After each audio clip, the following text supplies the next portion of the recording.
سوال: زبان کسے کہتے ہیں؟ جواب: زبان منہ میں جو ایک گوشت کا ٹکڑا ہے اسے ہم زبان کہتے ہیں، اور اسے ہندی میں جیبھ بھی کہا جاتا ہے۔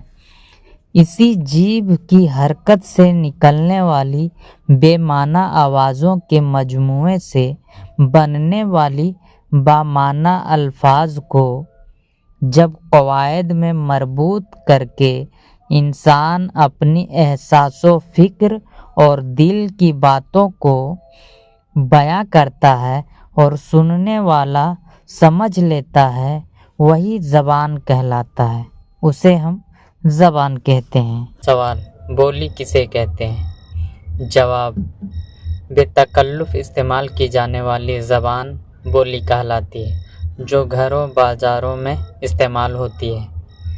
سوال: زبان کے معرض وجود میں آنے کے اسباب کیا ہیں؟ جواب: تجارتی، سیاسی اور انتظامی امور کے اظہارات اور ترسیل میں آسانی کے سبب زبان وجود میں آتی ہے۔ سوال: قدیم زمانے میں کون کون سی زبانیں استعمال میں رہیں؟ جواب: قدیم زمانے میں دراوڑ، سنسکرت، پراکرت، اپبھرنشائی استعمال کی جاتی رہیں۔ سوال: ہند آریائی اور اردو زبان کا ارتقاء کیسے ہوا؟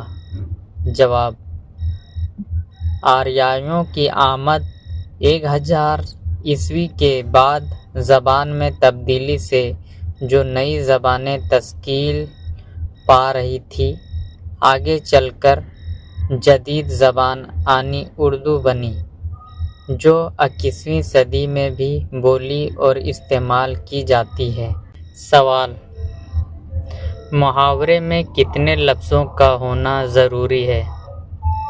جواب: محاورے میں 2 یا 2 سے زیادہ لفظوں کا ہونا ضروری ہے۔ سوال: فعل سے کیا مراد ہے؟ فعل کام کو کہتے ہیں، ساتھ میں زمانہ بھی ظاہر کرتا ہے۔ سوال: کہاوت سے کیا مراد ہے؟ جواب: کہاوت لفظوں کی ایسی ترکیب کا نام ہے جس میں ایک پورا جملہ موجود ہوتا ہے جو اپنے اندر پوری معنویت بھی رکھتا ہے، یعنی اپنا ذاتی مفہوم ادا کرنے کے لیے کسی دوسرے جملے یا عبارت کا محتاج نہیں ہوتا۔ سوال: نسوانی محاورہ کسے کہتے ہیں؟ جواب: روز مرہ کی بول چال میں خواتین جو محاورے استعمال کرتی ہیں اسے نسوانی محاورہ کہتے ہیں۔ علاوہ ازیں اس میں عورتوں کی ایجاد کردہ اصطلاحیں عورتوں کی زبان پر معاشرت کے اثرات، عورتوں کی زبان میں طنز و مزاح اور عورتوں کے ہاتھوں تبدیل ہونے والے الفاظ کا شمار ہوتا ہے۔ سوال: کہاوتوں اور محاوروں کے استعمال کو کیوں ضروری سمجھا جاتا ہے؟ جواب: کہاوتیں ضرب الامثال، محاورات، تلمیحات اور روزمرہ کسی بھی زبان کے لیے قیمتی اثاثے کی حیثیت رکھتے ہیں۔